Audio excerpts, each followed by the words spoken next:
Mr. President. The Senate will come to order. Mr. President. Senator from Florida. Mr. President, those were all our children. Those of us who are parents,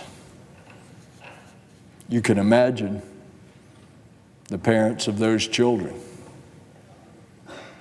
wondering what else can be done. Because yesterday, a former student at Marjorie Stoneman Douglas High School in northern Broward County, Parkland, Florida, walked on to the campus with a gas mask, smoke grenades, and carrying an AR-15 assault rifle. He pulled a fire alarm. He waited for the students to come out into the hallway, and he opened fire. And as a result, 14 families are grieving. Their worst fears have become reality, and more than a dozen other students who were injured, they're in the hospital, and some of them in critical condition. At some point, we've got to say enough is enough. At some point, we as a society have got to come together and put a stop to this. This senator grew up on a ranch. I have hunted all my life. I have had guns all my life. I still hunt with my son. But an AR-15 is not for hunting, it's for killing. But despite these horrific events that are occurring over and over, these tragedies have led so many of us to come right here to this floor and to beg our colleagues to take common sense actions that we all know will help protect our children and our fellow citizens from these kind of tragedies. And we get nowhere. So when is enough going to be enough? Sandy Hook Elementary, 20 students killed. That wasn't enough.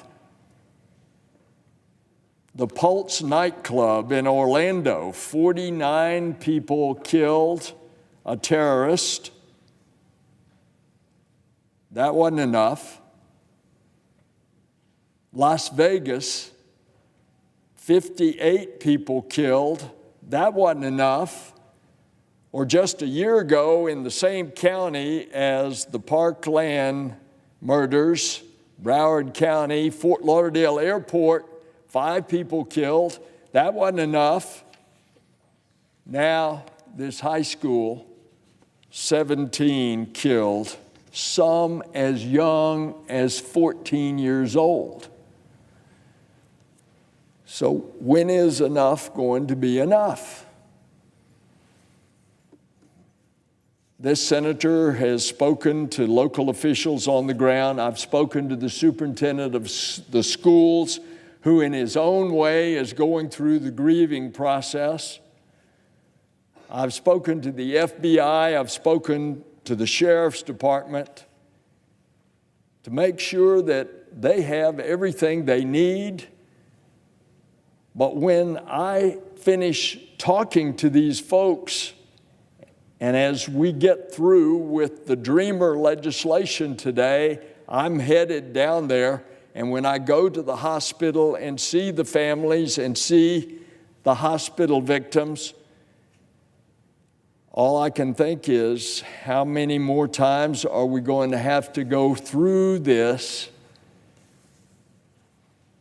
And those families are going to say to me, when is enough enough? To those who say now that it's not the time to talk about gun violence because it's too soon, we don't want to politicize right after a tragedy, that's what is said over and over, then I would ask, when is the time? If now is not the right time, when is the right time? After the next shooting? Or after the one that's going to come after that? Because these are not going to stop unless we change ourselves as a culture. How many more times do we have to do this? How many more folks have to die? When is enough going to be enough? So let's don't hide from it. Let's have a conversation about this right now. Not just about mental illness, and that's part of it. Not just about protection in our schools, and that's part of it. Let's get to the root cause. Let's come together and help end this violence. Let's talk about that 19-year-old carrying an AR-15. Let's do what needs to be done, and let's get these assault weapons off our streets. Let's accomplish something on background checks. My state passed a constitutional amendment, Florida, 1998. Background checks have to be done in the purchase of a gun. It's never been implemented totally, and it's never been enforced. A simple background check. The terrorist that killed 49 in Orlando at the Pulse nightclub, he had been on the terrorist watch list. If we'd have had a background check there, he wasn't on it. But maybe in a background check, we ought to include those who had been on the terrorist watch list. Let's have a conversation about this. Oh, and do you remember a couple of years ago, there was a proposal on the floor that if you're on the terrorist watch list, you can't buy a gun. That's pretty common sense. We won't let them get on an airplane because we don't want them taking down a commercial airliner. But they don't have a restriction of buying a gun. So let's get at the root cause of this issue. Let's do what we all know needs to be done. And let's do it now, not later. Let's just not talk about it. Let's do something about it. Let's make what happened at Marjory Stoneman Douglas High School a pivotal moment in this country's history, not because it was one of the largest mass shootings,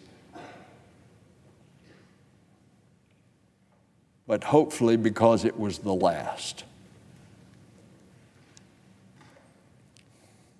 It's with a heavy heart, Madam President, I yield the floor.